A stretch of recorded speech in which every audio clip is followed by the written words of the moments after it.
some 5-7 minutes to go. Okay, everybody who is watching us, nobody's watching us yet. People are just late all the time, but still. Okay, we start our translation. Barry has gone, but he hasn't. Okay, let's introduce. We have a speaker today. Speaker Jane Morgan from Irish Republic, actually. Jane, are you in Dublin itself? Yes, I'm in Dublin, the capital. Although if there's anybody from Cork in Ireland in the webinar, they would say that's not the real capital. But anyway, I'm in the capital of the Republic. Okay. We have Susan Muller. I guess is no relation to John Muller. No. Susan. Hi there. Muller. Hi, Susan. Susan from BuzzSumo. BuzzSumo is kind of looks like BuzzSumo has less competition than any other tool. It's my opinion. I don't know what you think about, guys, because when you're talking about anything other, it's always competitors, always competition. But BuzzSumo is kind of Do you have any competitors, Susan? We think we're unique. So I think that there are different parts of our tool that maybe there's some overlap with others, but guys, you mute your microphones. It's not the idea to have 5-7 minutes conversation whilst we wait people coming in. So you can actually, yeah, Barry, great idea. You can actually set anything about BuzzSumo if you. Okay, so we have Susan Muller. Susan is a guest of one today. We have another guest who lives somewhere between Switzerland and Israel, and he is in content marketing. Avner with us. Avner kind of regular. I'll tell this story about Josh later today. Okay, we have Barry Adams. First time I hear Barry Adams from Belfast, Northern Ireland. I was absolutely sure he is Irish, but it looks like, not exactly Irish. Barry? No, I'm actually a Dutchman, believe it or not. With a name like Barry Adams, you wouldn't really think that. But no, born and raised in the Netherlands, and I've been living in Belfast now for 7 years, yes. Okay, Barry has done a webinar with us, and he's more SEO, technical SEO things.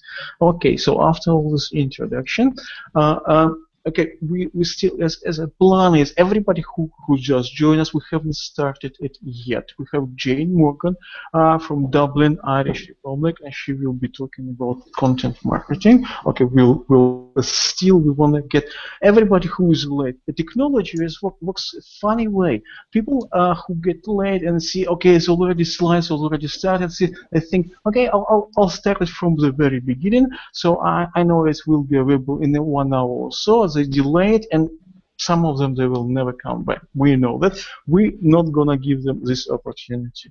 So we're gonna keep everybody who is already with us, and I can see we have more viewers who is already with us, but we'll start in about 4 minutes time, your presentation, but it doesn't mean that we will keep silence all this time.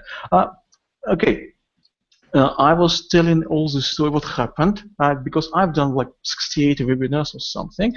Last story, and then Jane, I want to hear something from you. The story was Avner was here. We had Josh Baczynski, how do you pronounce it? Depends. It's extremely colorful character. I don't know. Do you know him? No. You should know. It's extremely, yeah. He talks. Yeah, he was doing one of the most colorful webinar ever, and it was just cut in the after 15 minutes or so. Connection was cut, so I think 30 seconds, and I connected again. Most of the people stay, and only one person who didn't come back was Josh, the speaker, because he was on a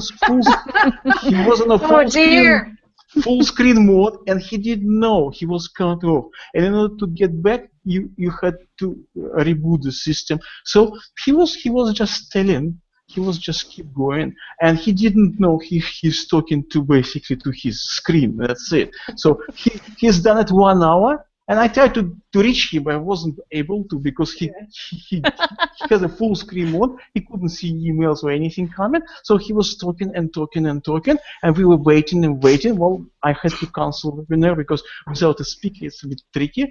And after 1 hour, I got email from him. He said, "I just realized I was talking to my screen." Yeah, well, everything. Yeah, many things happens. Okay, Jane, you said you've done 20 years of business development and everything, and you mentioned that you've been doing it from Boston to Bangalore with a Berlin and name I forgot in Denmark. Billund, yeah. Could you tell us something exciting, something interesting about it? Something exciting. There's lots of exciting things that you couldn't tell. I love your accent. Disasters and well, my background is basically in tech marketing. I worked for APC, American Power Conversion. All the sys administrator people background would know us. Be the market leader in that space. But a funny story is.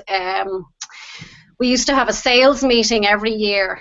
So I was in product management and marketing, and we had a sales meeting every year. And there was always great competition because everybody on the product teams wanted to make sure that the sales people remembered your particular story.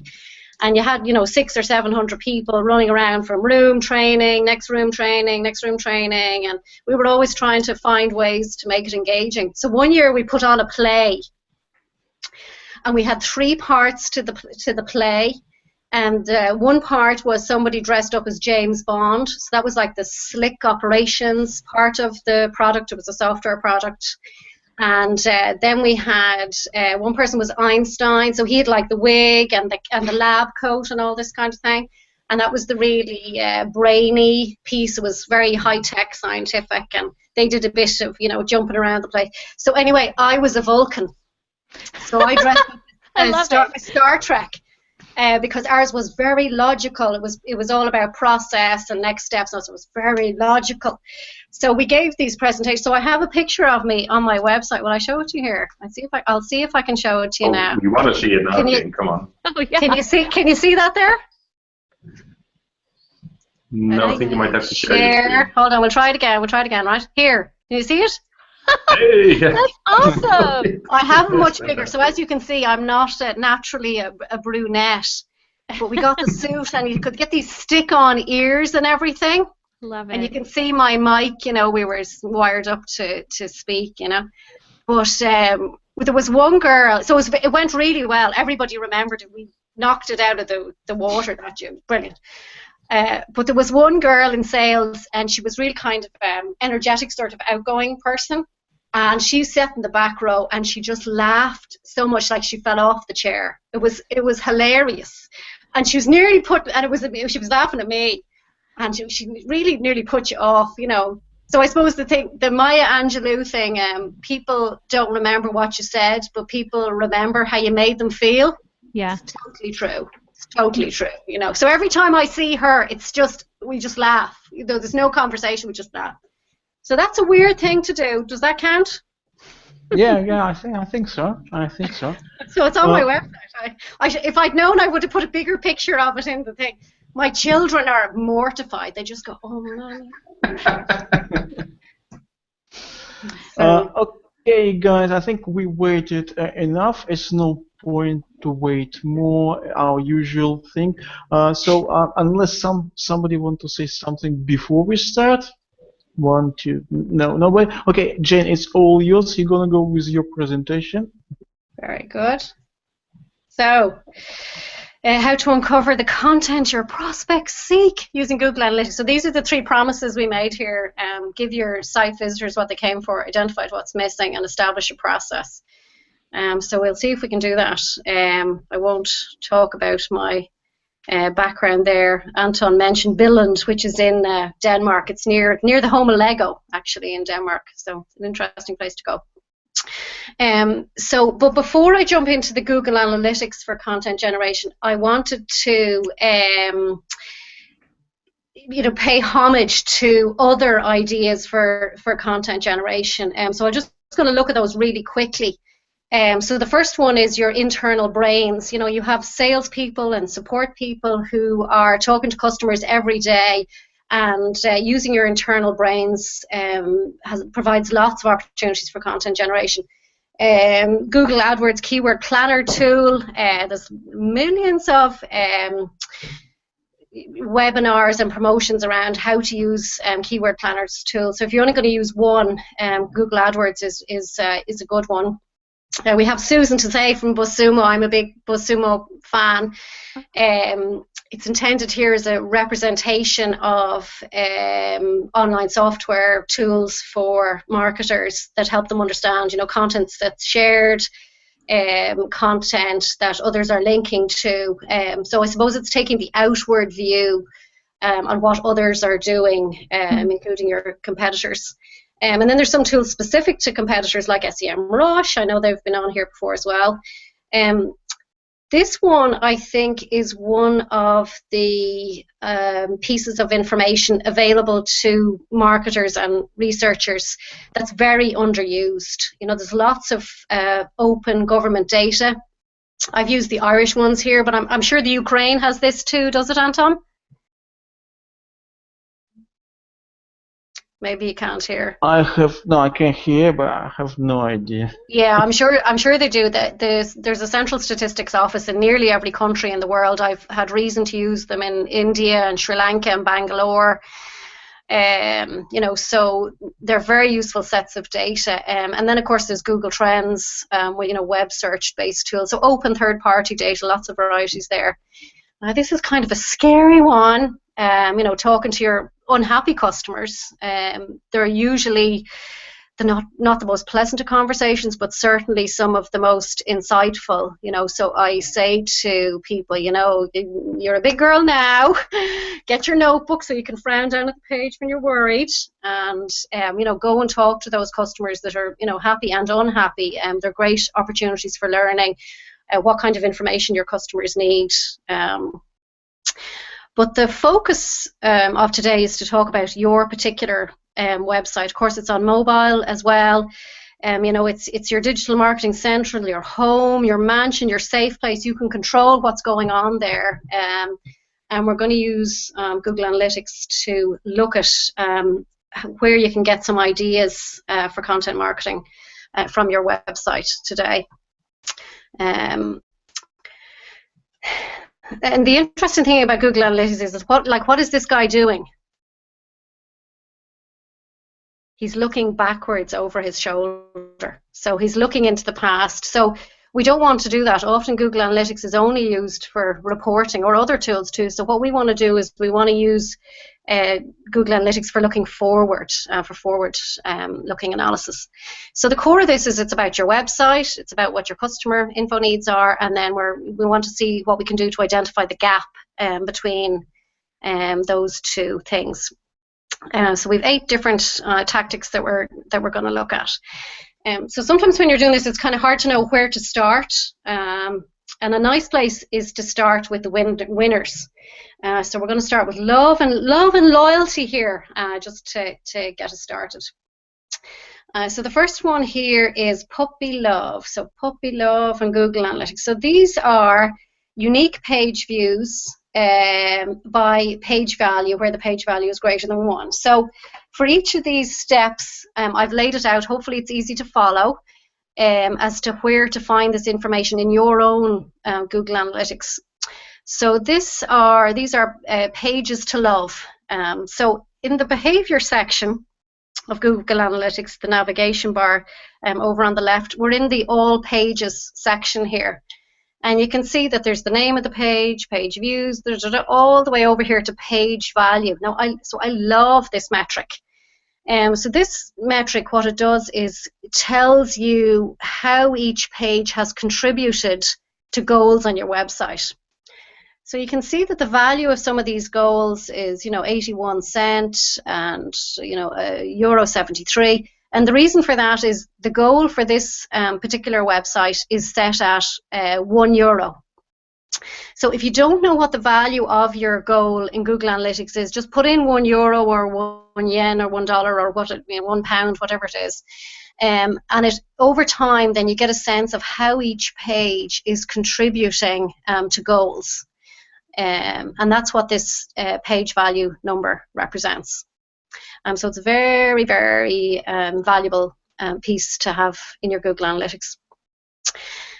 So what we're going to do today, though, is we're going to look at some advanced features. And the first one of that is this filter. So we're still in the same place. We're still in behavior. We're still in all pages. But what we're going to do is we're going to exclude pages where we know somebody is already going to purchase. So maybe that's the buy page. Maybe it's your confirmation page or your thank you page. And we're looking for the best pages here. So we're excluding pages that have no value. Just to give us a little a shorter list here. I'll just go back here for a second. So the advanced, you find the advanced filter by clicking on advanced over here, and that brings you up this little dialog that you can use. And then you want to make sure to hit apply, or otherwise it won't take. And just a bonus tip here, there are different ways you can look at different sections of your website. So for example, if you just want to look at the blog section, you could include only pages that have blog, or the same for product or any other section of your website, if you want to kind of narrow down what content it is you want to review.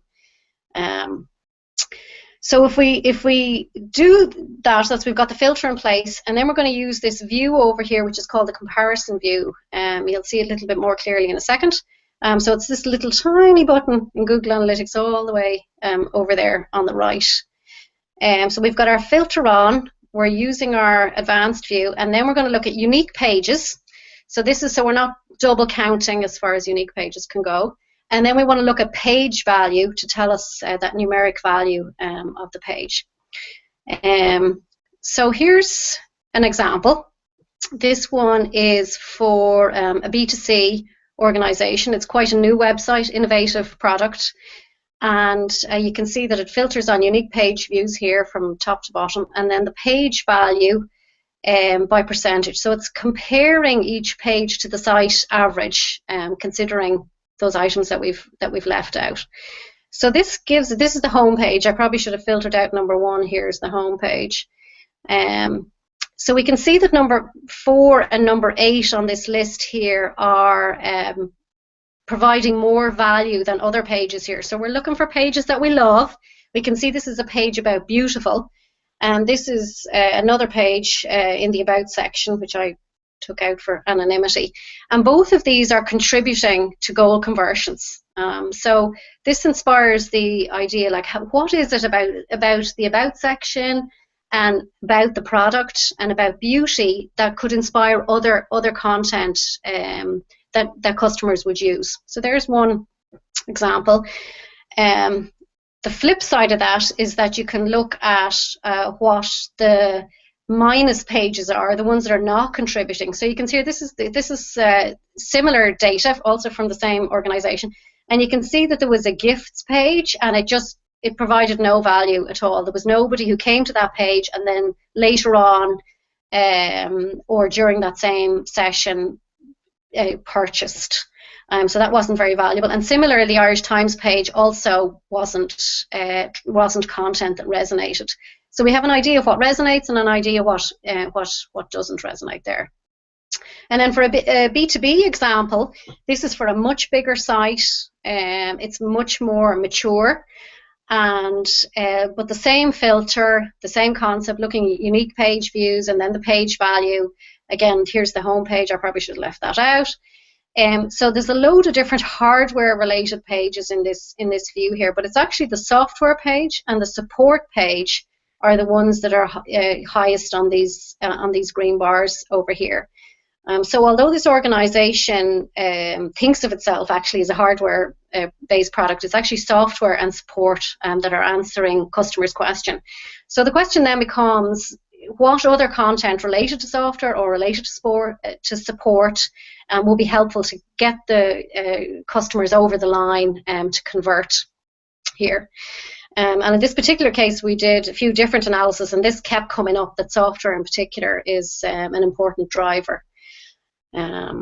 And then similarly, we have a page here that's a bit less puppy love and a bit more wet fish, which is models. So this models page, it's contributing significantly. It's in it's in the top 5, but it doesn't compare to the other pages. So perhaps there's an opportunity to improve here. Perhaps this page needs more TLC from a marketing communications perspective, or maybe there's more that could be done on this particular page. So those are sample puppy love. That's what I call puppy love pages.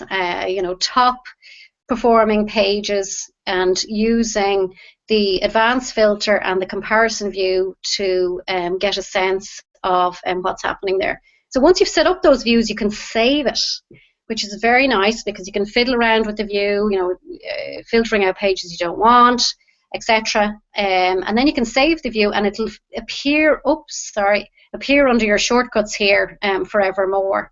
And I named the page related to the filter so that it's easy to understand at a later date, what it was that the filter was about in particular. So that's puppy love. These are loyal pages. Now next, this is my own little pet here. His name is Murray. So these are the loyal pages, the ones that people are sticking with. So again, we're in the same section of Google Analytics. We're in the behavior, all pages. And again, we're going to use that advanced filter, comparison view over here. So in this case, we have the page name here, and then the unique pages down here, and then the average time on page. So what are the pages that people are sticking with and spending a lot of time on? Now you might find that you have pages in here that have videos, or perhaps it's a very long page. I know Susan and Wilsuma, one of the metrics that they use is the length of the page, and people reading to the end of those pages will of course take longer. So you do have to take into consideration what's actually on the page. But nonetheless, these are the pages that people spent longer on relative to the site average.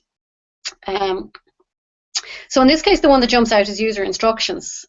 This is a B2C, brand new offering in the marketplace. So you can see a lot of people are reading the user instructions and spending a considerable amount of time on that page. So this was kind of interesting from a content perspective, because we wished we hadn't called the page user instructions then, but it inspires the thought as to what further content related to actual use of the product, how to start, how to use it, what to do afterwards, can we provide to prospects to encourage them to convert over the line.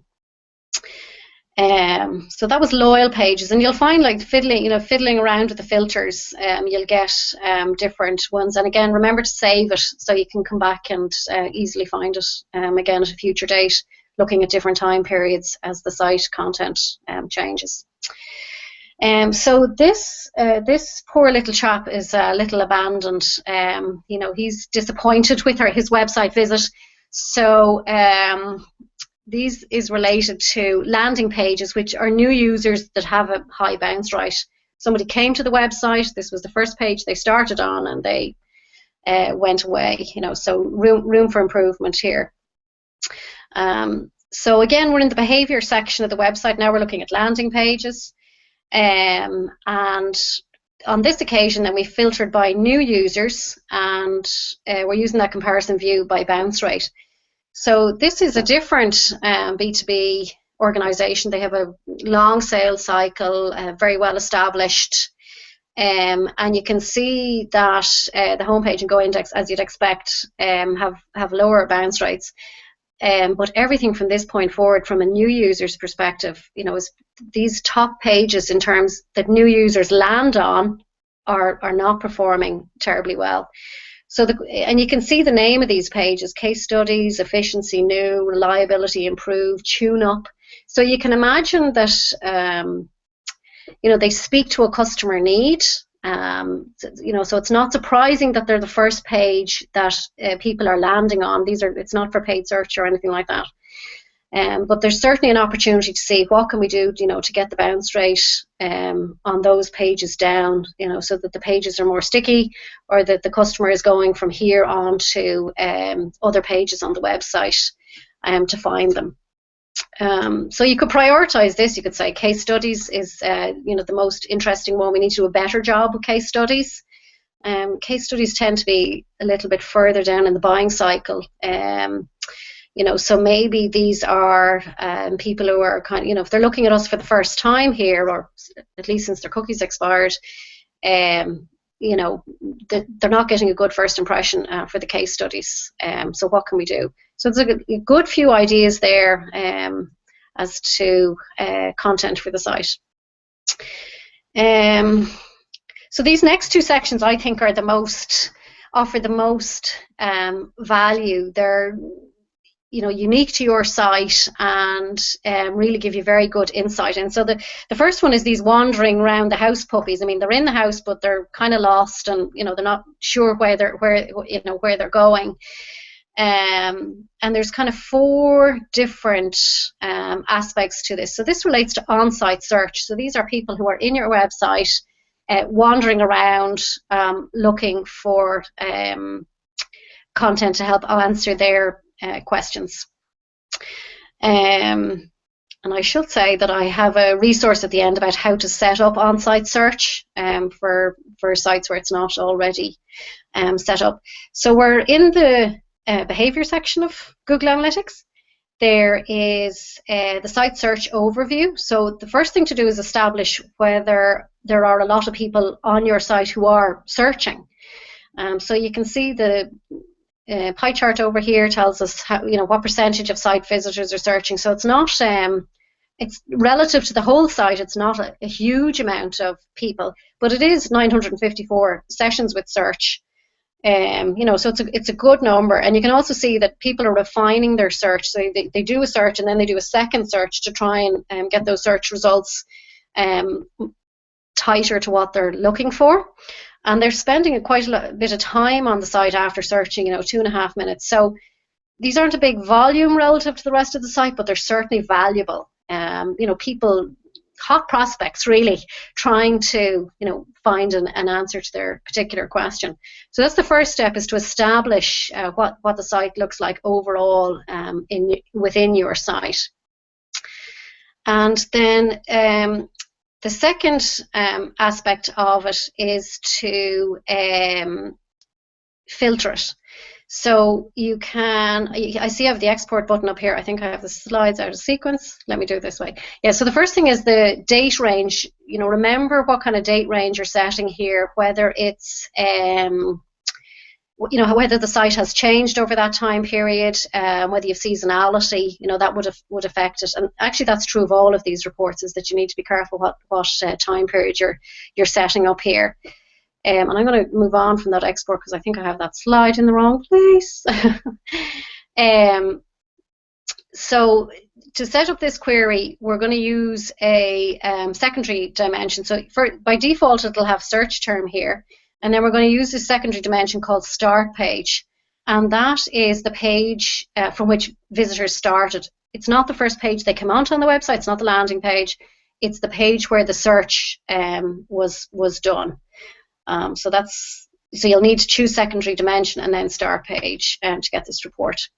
And then, now I have it in the right place, we're going to export the information into Excel so you can sort it and filter it. So once you empty it into Excel, you can see here at the bottom what it is, the information that you're going to get. You're going to see how many people searched on that particular term, indeed on that particular page in that particular term. You're going to you're going to see what kind of results that they got. You can see how many people just abandoned your site after that. So of these people who are searching, about a third of them, or just less than a third, are saying, oh, I'm not going to find what I'm searching for, and just left. So that's such a pity. People, you got to your site, they thought they had you, they went to the trouble of searching, and then they left. So that's really a crying shame. And then, as we already mentioned, there's about more than a third of people in this case did a second search in order to get the search more refined, and then how much time they spent on site, and then the number of pages that they looked at. So when you dump this into Excel, it'll have these headings here, and you'll be able to filter and sort on the page to find this key data here. So these are the 4 items that I suggest you look for in this order. So the first thing I would suggest is looking at key phrases. Are there terms that your site just doesn't have content for? And maybe it's a new content opportunity, or maybe there's a page that you thought was working well for this particular phrase, and actually it's not performing terribly well. And then when you group those different ideas together, maybe there's a theme. Is there an area of your website or an area of content that you're not delivering on? So an example of that might be, shoes and boots. If you're a clothing website, so where is it that there's similarity in the different things that people are looking for that will give you a whole new content theme? And this is sometimes used in product development as well, for organizations that are wondering where to go next and what is it that people would additionally like us to deliver. So there's lots of options here. And then the third step is identify the top pages where people search. So maybe there are pages that people have come to, they expected them to be about a particular thing, but then the person is searching from that page. So the page is misaligned to expectations. So you can look at the page in question and the items that people have searched for on that page and see, where are they trying to get to from here? Or what's this particular page not delivering? Or where is it trying to get to from here?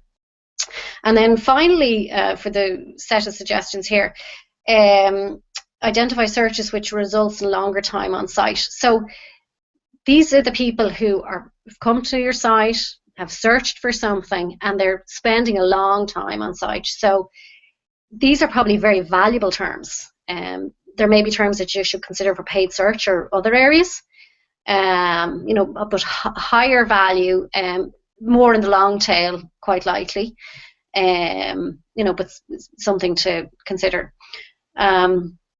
So I didn't want to give a tutorial on how to do this analysis in Excel because that's reasonably complicated. I have an article, a whole separate article on how to do it, which is how to analyze freeform text. So you're welcome to try that. But the summary process here is, I've outlined, and but if you want more details, it's down in the article. So just to mention that quickly, as we said, export it, dump it into Excel or whatever your spreadsheeting tool is. And then, once you've identified these core things, compare it to your existing content on the website. And you're going to go off and try site searches yourself. See what kind of query results people would have got. And there might be opportunities for your web developer there, as to how well your on-site search is working. And then number 3, look for opportunities to align existing pages. Maybe you have other pages that should have been performing well or you had expected to perform well or have the opportunity to perform well for those particular sites. So, looking at the other pages on the website and seeing how that might work. So, and here's an example from one of the previous analyses I've done. 42 principles of blah, blah, blah. And that was the name used in the site search. And one of the alternatives was 42 ways, blah, blah, blah, which is the actual name of the content. So people were searching for 42 principles, and actually the related content was 42 ways. So how can we make 42 principles searches, land on pages for 42 ways, or incorporate, the word principle, if it's appropriate, into that particular page there. And you probably also want to consider, what those particular terms look like in Google search queries, or in indeed Bing, to see what that looks like. So this is one slide based on this export that we did here. But there's a lot of things that you can do with this data. It's, and it can be really exciting to see. So just to an example, so here's a B2B example, and this was for searches on the Contact Us page. So we filtered out what just results from the Contact Us page, and then what people had searched for. And the actual red items here, request a demo, help ticket, and careers, were things that people had actually searched for. And the others were kind of ideas that inspired us. There was actually quite a lot of request a demo. So that was like, oh my goodness, this is, you know, customers pretty far down the sales funnel looking for a demo. And, you know, the sales team, that's hot leads for the sales team here. So we went and added that into the page. But it also inspired the idea, you know, what other offers, you know, should there be a cross link or an easy way from the navigation to go from the Contact Us page over to these other pieces that are further down in the funnel. And then we started thinking about, well, you know, maybe we should have events, because, you know, people come and contact us at events, and you can see kind of how the train of thought went there. Well, you know, maybe they want the newsletter, maybe FAQ would just be, you know, one click to another piece of content. You know, if this is a page that's really driving sales, should there be a customer testimonial on it? Maybe we should have a click to call. So you can see how this request a demo inspired other thoughts as to what the Contact Us page, you know, could do for this particular organization. And then similarly, this is not in the sales, the pre-sales piece of the funnel, but it's more in the post-sales of the satisfaction end. But again, there was several searches for help tickets, and then careers, you know, obviously is kind of, you know, not in the sales funnel either. You know, so, you know, we thought, well, there's people who are looking, you know, for us. They're probably existing customers if they're looking for some kind of a help ticket, and we want to make sure we keep them satisfied. So, you know, what can we do to incorporate this concept of support into the contact page?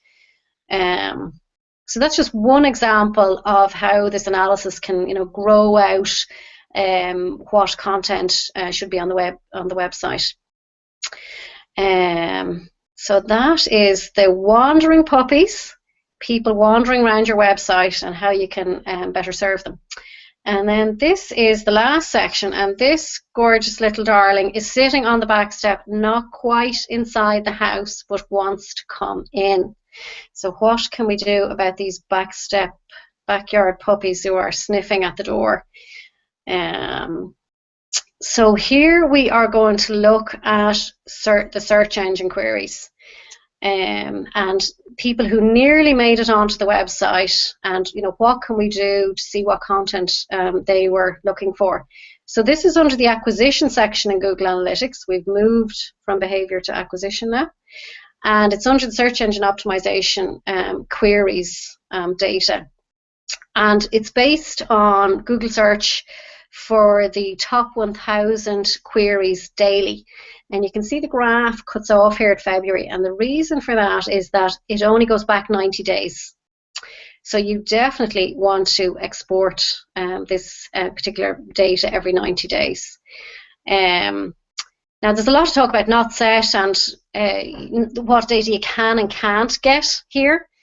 So that you know, certainly is something to consider. So the limitations are the 90 days, the top 1,000 daily queries, and then the stuff that's not set. So let's just look at this, and you want to look at this for your own site. So in this case, there was 760,000 impressions. This is times it appeared in Google search, and of that, we don't have information for 326,000 results.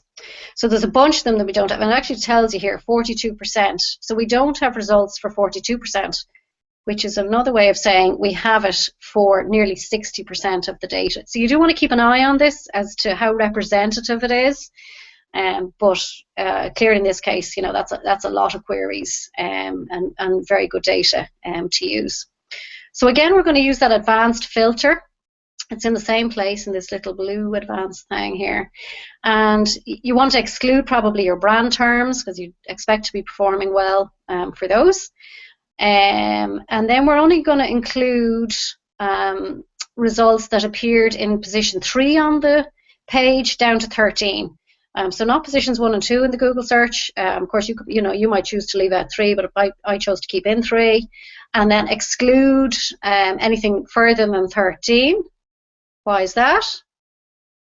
Because there's no better place to hide a body than on page 2 of Google search results.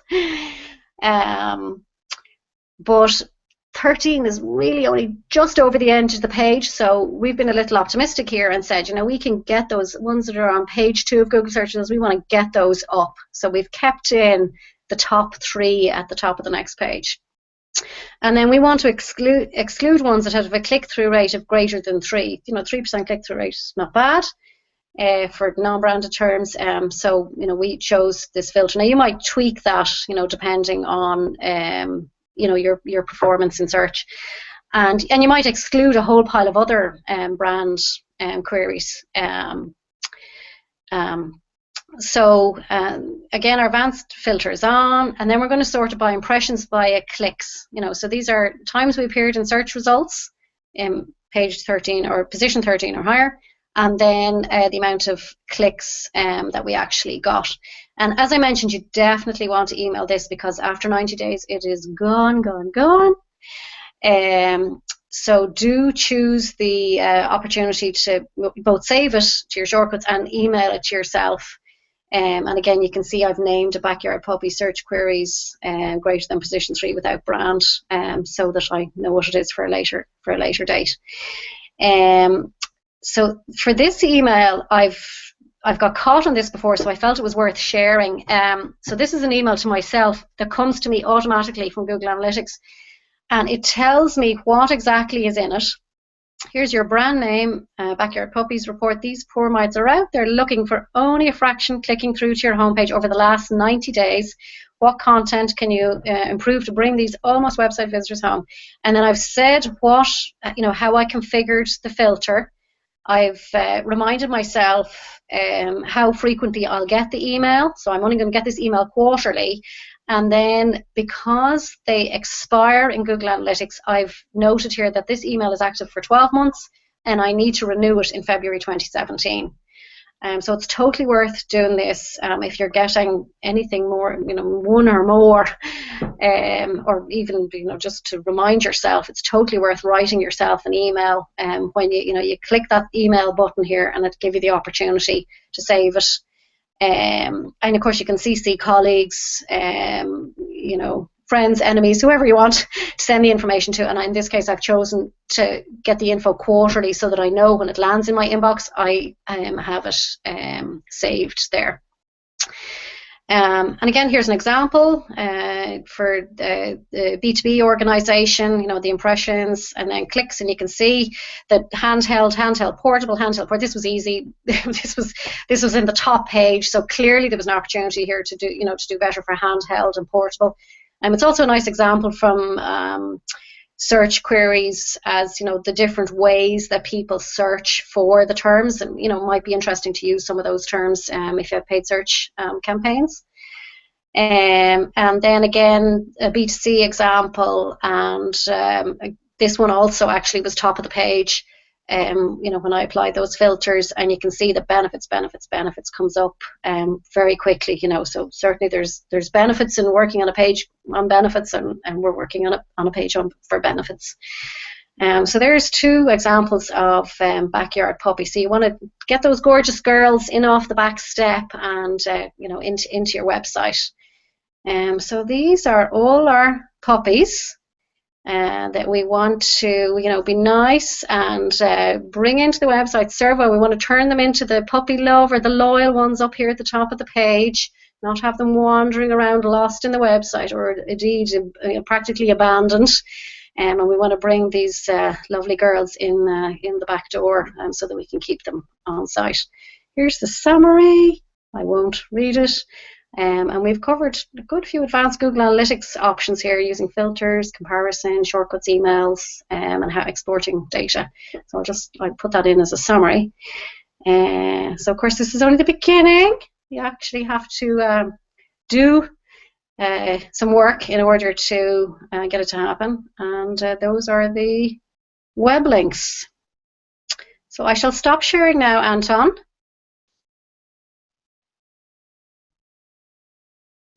Yeah. Great. Okay, we lost Susan. Well, she actually said that it was kind of mixed up with her calendar or something. So it was 2 events, so she didn't skip it. Oh, I see that. Very helpful session. Please pass on to Jane. I see it in the comments there, yeah. Thank you, Susan. Yeah. Okay, so, okay, guys, do you have any questions? Buddy, Avner? And I'll check if audience have any questions. You always use... It was very, very useful, Jane. Give me a lot of food for thought. I think I need to digest it a little bit and start playing around with that a little bit and apply it to a few of my client websites and see what kind of things I could come up with. But it's very good. A slightly different way of using Google Analytics than what we're used to, I suppose. Yes, yeah. Well, it's that forward content-looking view for the gaps rather than, how are we doing? How did we do? It's a forward thing. Do you see a lot of sites with site search set up or not set up? Yeah, most of my client sites would have a site search function. Some of them, they have it, but it doesn't really deliver very good results. People don't use it very often. 1 or 2 of my clients have very advanced site search options that would almost pre-fill in the content for them once they start typing and send them in certain directions. For those latter sorts of clients, those site search is usually handled by an entirely separate package that's plugged into the website. Yeah. A lot of my clients use standard e-commerce platforms like WordPress, Magento, Shopify, things like that, and the standard search functions aren't always very good in terms of being able to uncover what they're actually looking for. And so that would be very useful to look at what happens when people use the site search function. And I tend to look at that anyway as part of an SEO audit, Right. Because the last thing you really want to do is, when most people have found you through organic search, then make them search again on your own website. Yeah. That's the last thing you really want them to do. Yep. None of those puppies wandering around the hall. No, exactly. You want to get them straight to the feeding tray. You want to give them what they need. Eating.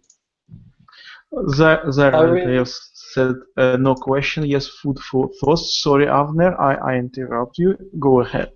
No problem. No, I just want to thank you, Jane. It was really interesting. I really loved the part with the search, on-site search, especially now where we basically have lots of non-provided keyword data from Google. It's really innovative to think about that data as sort of showing us a bit of the way in the dark world of search queries that Google put. Yeah.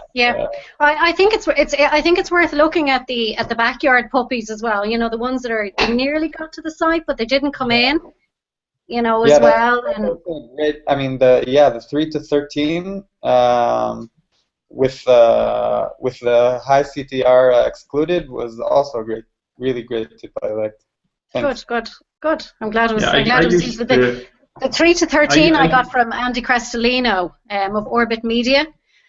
So he had mentioned that at a conference. It was I don't know, a year and a half ago, and I've tried it on a few things, and actually I was pleasantly surprised, for a few things. Oh, here we are, page 1, yay! I tend to look at from 5 to 20. 5 to 20, yeah. Well, I think it depends on the industry and the competition. And yeah, if it's very competitive, you probably want to look at 5 and not even go to page 2. Just getting to the top of page 1 is going to be challenging enough. Yeah.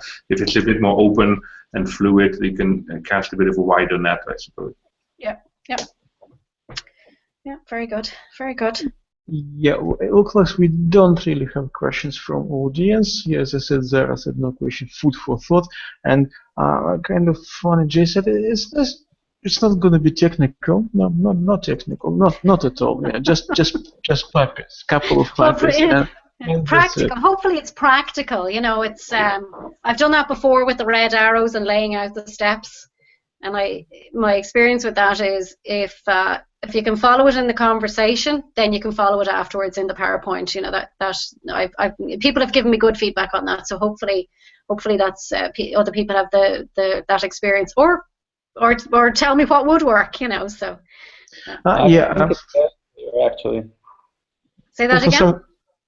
I think it's very clear, actually. I mean, for people who have used a bit of Google Analytics, and I think that's probably most of the audience, I think it was a very clear explanation.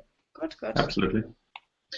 Yeah, for somebody who didn't catch this link of yours, I will publish it on our webpage. So don't worry, I'll take it from you and I'll publish it, and everybody who's watching, listening us, or watching the recordings, they will be available. All the links will be available. No problem. Yeah, I can see you gave me a link. I will publish on our web page. Okay, I'm checking again, guys who's watching us. If you do have a questions, should know. A typical question would be, well, it's not a question. It's kind of if somebody want to ask you a question, for example, somebody who hasn't got it now or watching it in the recordings, how they should approach you? Twitter is good. I'm a bit of a Twitter freak. I'm at Jane_E_Morgan. Okay, don't worry, we'll publish it. So Twitter's good. And my email address is easy. It's jane@gem9.com. So either way. What's this 9 stands for? Nothing. I was wrecking my head over making a decision. So JEM is my initials, Jane Eleanor Morgan, and gem. In English it's spelled wrong, but it means gem. And so anyway. Sites 1 through 8 were gone, so I thought, you know what, I'm overthinking this. Gem 9 it is. So I could make something up, but anybody any ideas for what 9 could be? I actually have an idea that about reducing the red circles down to 9. That would be I did consider that, and that on the logo, that's And then another thing, like I do, my tagline is understanding and reaching customers. So I was thinking, well, I'm joining the dots, and there should be 9 dots to join the dots. But anyway, okay, just only one story I want to tell you. So Jane was constantly giving me a stick for inviting only white and middle-aged men. Oh, I didn't say middle-aged. I am properly middle-aged. I did say white men. Okay, white men. And on our web page, if web webinar goes, it goes down there. So they're all just kind of moving stuff. And it's like three on a line. Yeah. And one day, actually, we had Jane herself. We had the next webinar is going to be Ronald Smith from Moss, and he's African American. And before Jane, it was Dennis Yu. He's American as well, but with Chinese. Yeah, I know Ronald. I've written a little bit for Moss, so I know Ronald. Yeah, no, but funny. She was giving me a stick all the time. White man, no women, no. And I was Dennis Yu, Jane, and Ronald Smith. That's good. I do think white men are massively overrepresented in I think they are too. And Ronald is very competent non-white man. Oh, the man is a genius. I've been following him on Twitter for a while. It's fantastic what he comes up with. So I'm looking forward to that webinar. Might be in the audience for that. Yeah, Ronald webinar is next week. So if you want to be a guest, just let me know. I'll send you an invite. No problem. I'm in the white man in the audience. Sorry, I want to use the chance. I'm in the education committee of SEMPO, the Professional Association of Search Marketers, and we also have a problem of diversity, and we are also looking very hard to find more women to take part in our organization and in our leadership, actually.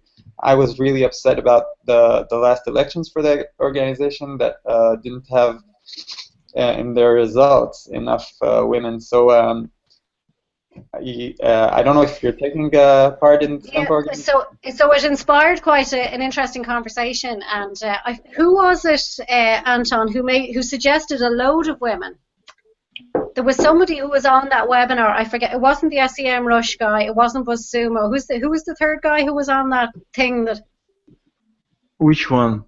The one that I commented on, saying, "Oh, take this opportunity to to have some non-white, non-men. I forget. I'll find it and send it to you, Avna, because he made some really good suggestions. And actually, some of those speakers I had seen before as well. One of them was Jenny Hazel, who's been on here, I know also. And she's spoken at SEM and a few different, or SMX West, and a few different good places too. So there's definitely a Twitter conversation went on about that for quite a while with a good few suggestions. So. There is actually a question from audience. If you can read it from Praneet, it's in the chat. Can you read it? Should we share Google Analytics reports with our clients, or should it be used internally to improve client site? Can Google Analytics be used as a selling feature? Should we share Google Analytics reports with our clients? So I share sections of reports with clients. Absolutely. I think you need to make sure that the data you're presenting is at the actionable end. It's when you're doing analysis, you're going to start with data, and it gets worse before it gets better sometimes. And then here's the action. So I think it's helpful to share the actionable data, but you want to ground it in how you came to that conclusion. So I have 3 A's of marketing metrics, and one of them is it should always be accountable. You should always be able to trace back why you made the decision. So I think it's helpful to share Google Analytics reports. Absolutely. And is it a selling feature? I think for me, web analytics absolutely is a selling feature. If you're not using web analytics, digital marketing, I don't know what you're doing. Maybe you're not using Google Analytics, but you should be using web analytics, to understand what you're doing. I personally didn't understand the question, because I understand we're talking about clients, so it's his side, so he can just go and watch it. So I wouldn't suggest, there's an opportunity to email stuff from Google Analytics directly to clients. I think it depends on the client. I don't often do that, but sometimes I do. I send, sometimes I create a report and send it directly from Google Analytics. And dashboards are a good option for sharing directly. I share dashboards all the time. Sort out the piece of data that they're absolutely interested in, and gives a nice little presentation, and it's visual, easy to understand. You can change the jargon to what the terms that the customer uses. Instead of saying goal completions, you can say unit sales, or whatever it happens to be. What do you think, Barry?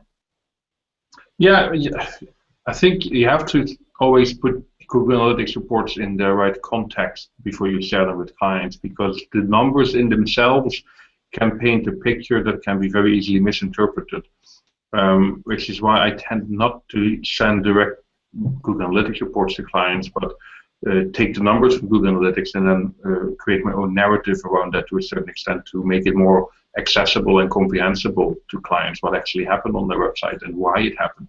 The numbers themselves can be quite misleading, and depending on what kind of industry you work in. The seasonality could be a big thing. Some of my clients, believe it or not, are very weather dependent. If it's a sunny day, they sell a lot less than if it's a really cold and wet day outside.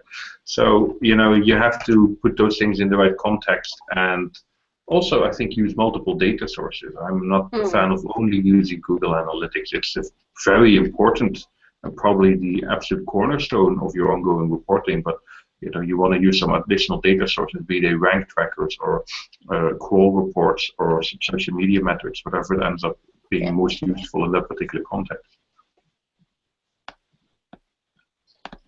Do you have an opinion, Avna?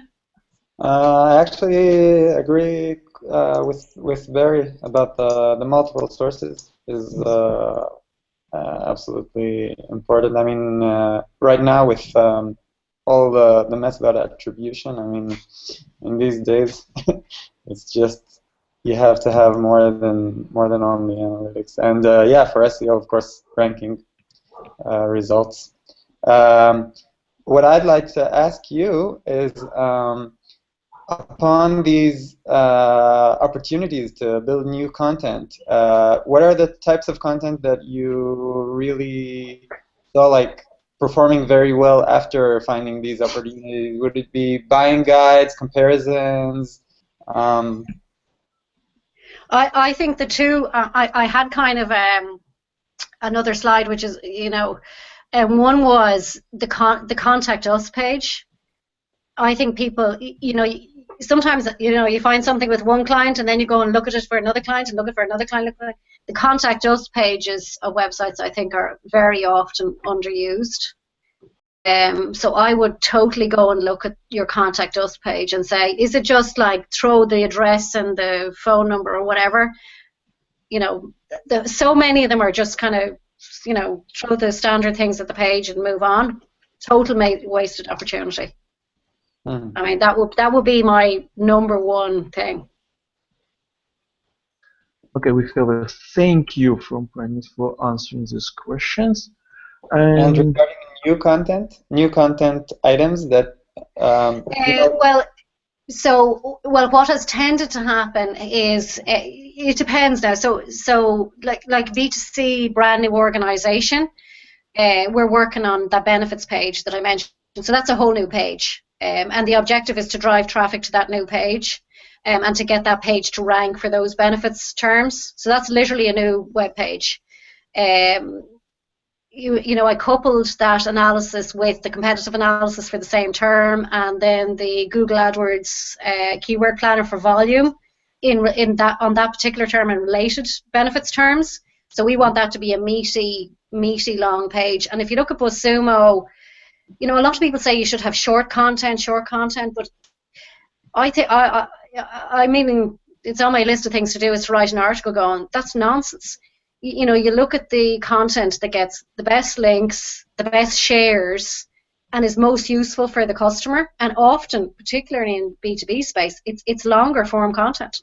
That's not to say you should waffle. And Ronald will say, you should be concise, and he has given me feedback on being concise. That's true.